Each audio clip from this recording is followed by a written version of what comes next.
¿Dónde están? ¿Dónde están?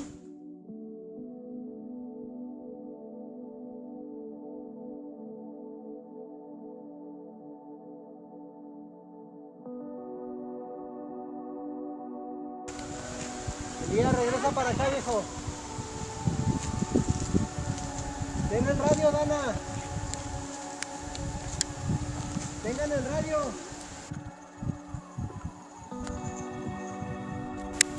Elías.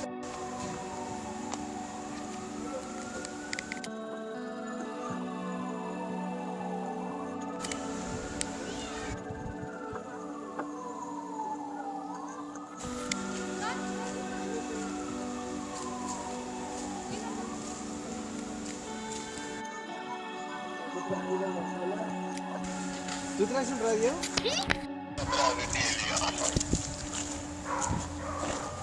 Hola amigos de YouTube, estamos en un nuevo video. ¿Dónde? ¿Alguien de ustedes dijo hola?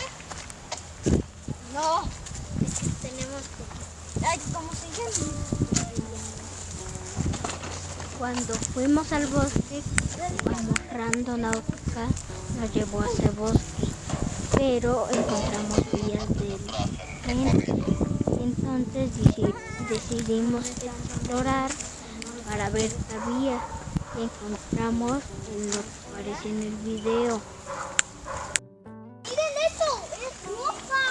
¡Una chacra! ¿Un bosque? ¿Qué es ¡Un bosque! ¡Una chacra! ¡Otra! Pero como había mucho aire, tuve que cortar unas partes del video para que puedan ver el vagón.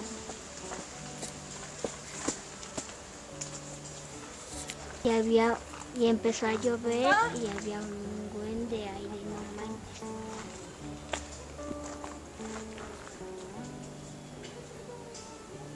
Este fue el video por hoy, espero que les haya gustado. Entonces dejen un buen like. Y esto les voy a decir, no pudimos grabar lo más chido porque se nos acabó la batería de la cámara, de los celulares. Nunca nos había pasado eso. Pero comenten si quieren que hagamos la segunda parte para que ahora sí podamos grabar lo más chido que había pasado.